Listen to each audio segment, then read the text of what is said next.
Fala, meu povo, professor Thiago Luque na área com mais uma super videoaula sobre história geral. Nesse caso, o nosso tema vai ser a colonização da América, obviamente dividido em partes. A primeira parte vai ser os espanhóis, a conquista da América espanhola. E antes de eu começar a falar dessa treta de fato, eu preciso que vocês se lembrem de algumas informações. Primeira informação, o Tratado de Tordesilhas.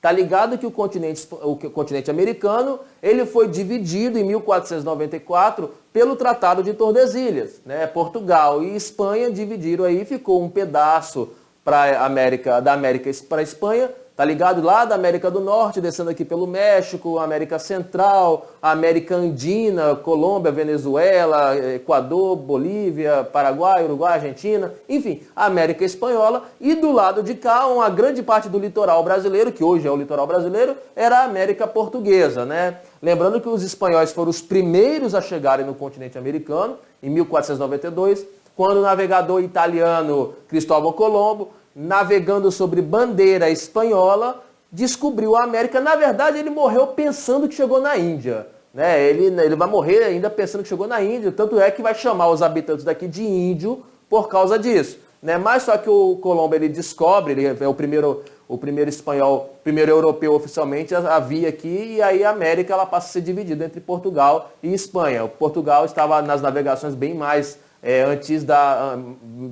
primeiro, né? Em relação à Espanha, e acaba também brigando por um pedaço desse novo continente, né?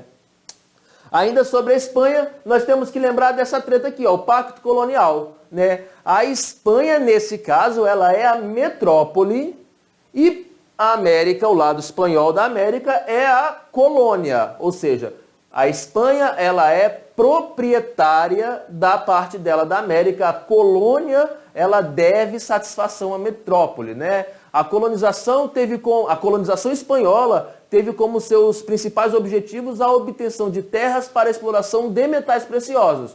Porque os espanhóis, eles vão dar sorte vão de cara achar ouro no território, ao contrário dos portugueses que vão demorar um tempão aí para achar ouro ainda. Por isso nós vamos dizer que você também já tem que saber que é uma das características do mercantilismo, o sistema econômico do absolutismo, né? Que o mercantilismo espanhol aqui vai ser chamado de bulionismo. Ou seja, quando o foco é a obtenção de terras para a extração de metais preciosos, ouro e prata. A Espanha vai achar uma grande quantidade de ouro e prata do lado espanhol, né? Portugal vai demorar mais. Por isso, não se esqueça disso, tretinha para a prova, ó. Mercantilismo espanhol é chamado de bulionismo, baseado no ouro e na prata, beleza? Ainda sobre a conquista da América espanhola, nós temos que lembrar também o processo de dominação de dois pedaços importantes da América espanhola, ou seja, as duas partes mais famosas dessa colonização. Aí vamos começar a falar então sobre a colonização dos astecas, que é o território onde hoje corresponde ao território do México, né? O Império Azteca foi conquistado em 1519 por um camarada chamado Hernán Cortés. Cara, não deixa de ler a história desse maluco. Uma história fabulosa, de muita coragem e determinação. Esse camarada aqui, acompanhado por mais ou menos 600 homens, 16 cavalos, bem armados, obviamente, porque a tecnologia militar espanhola, a europeia, já era bem superior da tecnologia militar dos índios americanos, mas o camarada ele subjugou o gigantesco Império Azteca, que chegou a ter 11 milhões de habitantes, até mais do que isso. E exagerei na minha história de pescador. O Império Azteca chegou a ter 1,5 milhões de habitantes por volta de 1519, quando os espanhóis fizeram um censo aí da sociedade. Ainda assim, era uma grande cidade para a época, uma das mais populosas do mundo, mas não chegou a ter 11 milhões, né? Quais são os principais fatores dele, Hernán Cortés, ter feito essa conquista aí no México? Primeiro, a superioridade militar já vai facilitar muito aí, porque os espanhóis eles tinham armas de fogo, cavalos de cavalaria, né? Então, já tinha aí uma técnica beliciosa, uma técnica de guerra muito mais evoluída do que os astecas. Segundo, vai rolar uma treta, os astecas eles vão confundir os espanhóis como se os espanhóis fossem a comitiva do deus Quetzalcoatl. É uma curiosidade até, uma coincidência. Os espanhóis, eles chegam na América, na América, no caso do Império Azteca, e os aztecas confundem eles com o Quetzalcoatl, porque na mitologia azteca, o deus Quetzalcoatl haveria de voltar como se fosse um cavaleiro montando uma fera e com plumas, né? Porque o Quetzalcoatl ele é uma serpente emplumada, e aí esse deus voltaria para libertar o povo do seu jugo. O próprio imperador azteca, o último imperador azteca, o Montezuma, né, o Tlatoani do Império Azteca, o Montezuma II, ele confunde o Hernán Cortés como se fosse lá o representante do deus Quetzalcoatl, e eles vão, de fato, perceber esse vacilo e vão tocar o terror, né? Outra questão também muito importante de se lembrar, que vale a pena, citado pelo Eduardo, maravilhosamente citado pelo Eduardo Galeano, a guerra bacteriológica, né? Obviamente, os espanhóis, quando vieram para a América, trouxeram para cá inúmeras doenças, como, por exemplo, a varíola, o sarampo, que os americanos não tinham proteção, não tinham anticorpos, não tinham imunidade para essas doenças, e vai causar uma pandemia, uma epidemia gigantesca, e vai matar muita gente por causa disso. E por último, também tem que lembrar que Hernán Cortés, percebendo que o Império Azteca era um império também violento com os povos conquistados, tinha muito inimigo na região. Então os espanhóis eles vão fazer alianças militares com vários povos dominados pelos aztecas para conseguir vencer o povo azteca, e mal sabia esse povo que era pior ser aliado dos espanhóis do que dos aztecas. Mas tudo bem, é o jogo do poder. A outra conquista importante também já na América do Sul foi o Império Inca, o Império da Cordilheira dos Andes, né? O Império Inca dominado aí por Francisco Pizarro em 1533. Se o Hernán Cortés era a vida louca, isso aqui era ao quadrado, né? Esse camarada aqui, acompanhado por mais ou menos 180 soldados, um canhão, 27 cavaleiros, o cara vai lá e vai dominar o império mais extenso da América pré-colombiana, o Império Inca, né? Fatores, quais são os fatores? Como eu já citei, a tecnologia militar dos espanhóis era superior. Os espanhóis aqui também fizeram alianças com povos que os incas conquistavam e queriam se livrar. Ponto para os espanhóis também. Também teve a guerra bacteriológica. Também, no caso aqui principalmente a varíola. Também devo citar que os incas, pela sua mitologia, acabaram no primeiro momento confundindo os espanhóis também com Deus. O deus Viracocha. Eles acreditavam também no retorno desse deus. E por um acaso, imagina, o espanhol chegou montado a cavalo, né? Havia os cavalos. O cavalo é um animal que o americano não conhecia. O animal assim de carga maior era a lhama, a alpaca. Então os espanhóis montaram esse cavalo, usando o cavalo na guerra. Claro que para os americanos isso era uma fera, um monstro, né? As armas, a pena que eles usavam nos capacetes, enfim, tudo isso levava a crer que era a representação alegórica dos deuses Viracocha, ou no caso Quetzalcoatl, lá no caso dos aztecas. E eu também tenho que citar, né, a questão de que dentro do Império Azteca havia uma treta interna. Dois irmãos, os filhos do imperador, né, do Capac Inca, o Ayana, ele morre e aí vai brigar, ele vai deixar como herança a divisão do Império em dois, né? Atahualpa, né, e o Ascar, né? São os dois irmãos que vão brigar. O Francisco Pizarro percebe a treta, o Império se enfraquece aí, ele vai lá e domina com mais facilidade, tá? Então, essas são as duas histórias das colonizações, no caso, as principais que você não pode deixar de saber, do colonização, do domínio dos aztecas e dos incas, mas, obviamente, a América, de modo geral, ela vai ter a sua população autóctone, a população local, né, a nativa, dizimada pelos europeus, né, escravizada, roubada, morta, assassinada, enfim, eles vão ser destruídos pelos europeus, baseado nesse processo aí de colonização, porque os europeus, as metrópoles coloniais, eles se sentiam donos do território americano e fizeram essa coisa também porque os americanos eles tinham uma tecnologia militar e de defesa menos evoluída, então o mundo é assim, é triste, mas é verdade, vence o mais poderoso, né? Sobre a colonização em si, eu devo citar o seguinte. Primeiro que logo que chegaram na América, os espanhóis já iniciaram a sua exploração de metais preciosos. Eles deram sorte e encontraram mais facilmente aqui no território, né, o lado espanhol da América.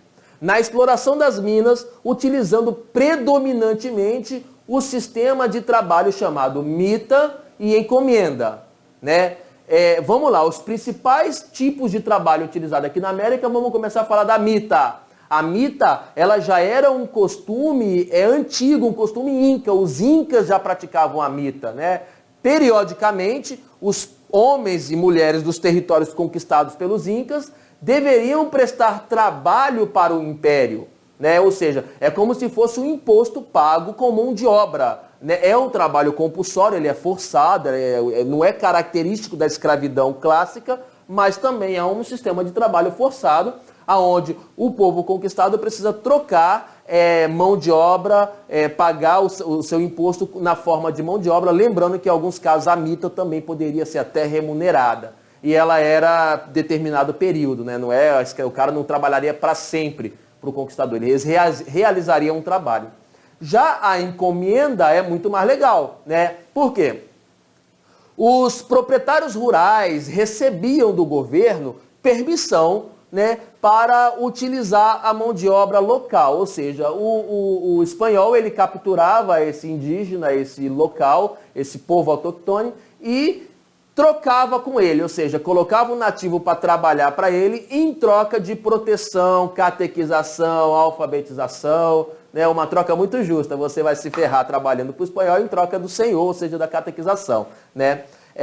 A encomenda, ela também não é uma escravidão típica, porque você tem que lembrar uma coisa, galera. Vamos falar de escravidão.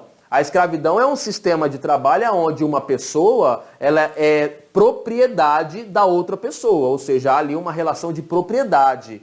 Já aqui, há de certa forma uma relação de troca, uma relação diferente da escravidão típica. Tá? Por isso, os espanhóis eles não vão ter aí a grande utilização da mão de obra escrava. Vai ter, mas não no início, né? De início, os espanhóis eles não implantaram a escravidão clássica, aquela escravidão africana muito característica aqui no Brasil e na América inglesa, né? Só que, por outro lado, com a alta taxa de mortalidade desses indígenas, acabou provocando escassez de mão de obra, né? Fazendo com que aos poucos o governo começasse a autorizar a compra de escravos africanos. Tá? Então também houve a escravidão negra africana, só que já foi de forma mais gradual, menor do que houve aqui na América Portuguesa, quando foram explorar a cana-de-açúcar. A pesada exploração desses povos causou a morte de milhões de pessoas devido ao trabalho muito exaustivo, a fome, violência, a guerra bacteriológica já citada, ou seja, os europeus literalmente dizimaram os povos nativos, praticamente dizimaram os povos nativos aqui da América, tá? Ainda falando sobre sociedade colonial, a organização social da colônia ela era dividida em algumas classes sociais bem definidas. Isso aqui é uma pirâmide social, já é uma velha conhecida sua, e você tem aqui primeiro o top da sociedade europeia, na América, ela é chamada de chapetones. Quem são os chapetones? Eles eram os espanhóis designados pela coroa para desempenhar funções administrativas aqui na colônia, como altos funcionários públicos, religiosos, juízes, chefes militares, enfim. Na prática, os chapetones, eles eram a elite espanhola que vinha para a América para ocupar os cargos de comando aqui. Abaixo dos chapetones havia a elite crioula, que também era uma elite. Basicamente, os crioulos eles eram os descendentes dos espanhóis nascidos na América. Geralmente, eles eram proprietários rurais enriquecidos e ocupavam cargos secundários na administração, eram fazendeiros, mineradores, enfim, né? Eles também eram uma elite rica local, né? Por exemplo, os crioulos eles ocupavam cargos como os cargos de cabildos ou então de adelantados, né? Cabildos representa mais ou menos aí o que o prefeito hoje, né? Se fosse comparar com hoje, e adelantados é aquela nobreza, né? Os adiantados, aquela nobreza que tinha permissão para explorar, para conquistar terras, enfim, né? Então era a elite local. E por último, claro, sempre na base da pirâmide social, o povo, o povão, o povo feio, o indígena, o mestiço, o escravizado, aquele que vai trabalhar ou vai produzir, mas não vai ter nada de bom nessa sociedade, né? A população mais pobre, a população que vai ser dizimada, explorada pelo conquistador europeu, tá bom? Já no sistema de organização política, nós temos uma estrutura administrativa, né? Para administrar a colônia, a coroa espanhola dividiu em algumas funções. Primeira função, eu vou começar aqui pelo Conselho das Índias. O que é o Conselho das Índias? É um órgão do governo que responde diretamente aos reis da Espanha, né? Que funcionava como se fossem supremos tribunais de justiça. A função desses Conselhos das Índias, que ficavam lá na Europa, obviamente, era elaborar leis, decretos coloniais, indicava os funcionários administrativos, né, para os cargos administrativos.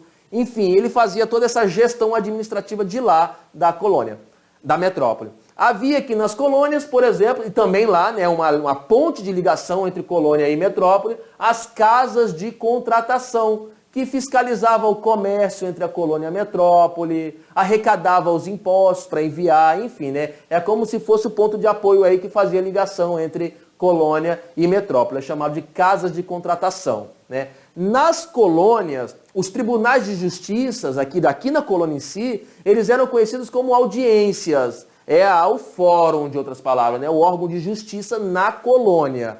Os órgãos municipais, o que seria chamado aí de câmaras municipais, eram chamados de cabildos, tá? E também havia as prefeituras, né? Os prefeitos, os alcaídes. Então, cabildos e alcaídes, o órgão legislativo e executivo aqui na colônia, mas tudo bem local, tá bom? Então, essa era a organização política entre colônia e metrópole, né? É ótimo, entre colônia e metrópole. E também você tem que citar a divisão territorial da América Espanhola. Para isso eu vou lembrar você, botar um mapa aqui, botar um mapa do lado de cá. Vou botar um mapa da América Espanhola para falar para vocês sobre isso, né? O território ele era bem grande, bem extenso e por isso precisou ser dividido, né? Para administrar a sua colônia, os espanhóis dividiram primeiro em vice-reinos, 4 vice-reinos, grandes unidades administrativas, grandes pedaços de terra, geralmente com importância econômica, política, populacional, enfim, são grandes pedaços, né? Você tem aqui no caso, no norte, o vice-reino da Nova Espanha, onde hoje aí pega a região do México. Tem também o vice-reino, já na América do Sul, vice-reino da Nova Granada, que pega um pedaço, o que é Colômbia basicamente hoje. Ao sul você tem o vice-reino do Peru, né, riquíssimo em prata, principalmente na região de Potosí. E bem mais ao sul você tem o vice-reino do Rio da Prata, que é onde alcança aí a bacia do Rio da Prata, é importante via de escoamento dessa riqueza pelo Oceano Atlântico e por fim aí para a Europa, né? Então são os 4 principais vice-reinos. Esses vice-reinos eram coordenados, comandados por vice-reis e eles deviam diretamente satisfação ao rei. Abaixo dos vice-reis existiam as capitanias gerais, né, que são porções menores de terra, menos populosas, de menor importância estratégica e econômica, né? De modo geral, as capitanias gerais ficavam aí mais com a função de defesa das fronteiras do território. Aí você tem as principais capitanias gerais. A Capitania Geral de Cuba, que pega aí as ilhas do Caribe. A Capitania Geral da Guatemala, que fica aí na Mesoamérica, na América Central. Capitania Geral da Venezuela.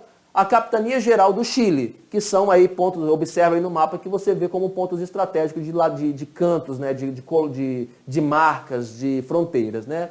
Bom, vale lembrar que os governantes dessas capitanias gerais também podiam ser da elite crioula. Os crioulos também tinham privilégio, também tinham a prerrogativa de receber capitanias gerais para governar. Então é assim que se dividia a América Espanhola, a organização política, administrativa, econômica e social. Meu povo, a aula é muito curta hoje, é só esse o conteúdo, colonização da América Espanhola. Fiquem com Deus, próxima aula vamos falar sobre os ingleses na América também. Continua aí estudando para arrebentar nessa prova, valeu? Beijo, meu povo!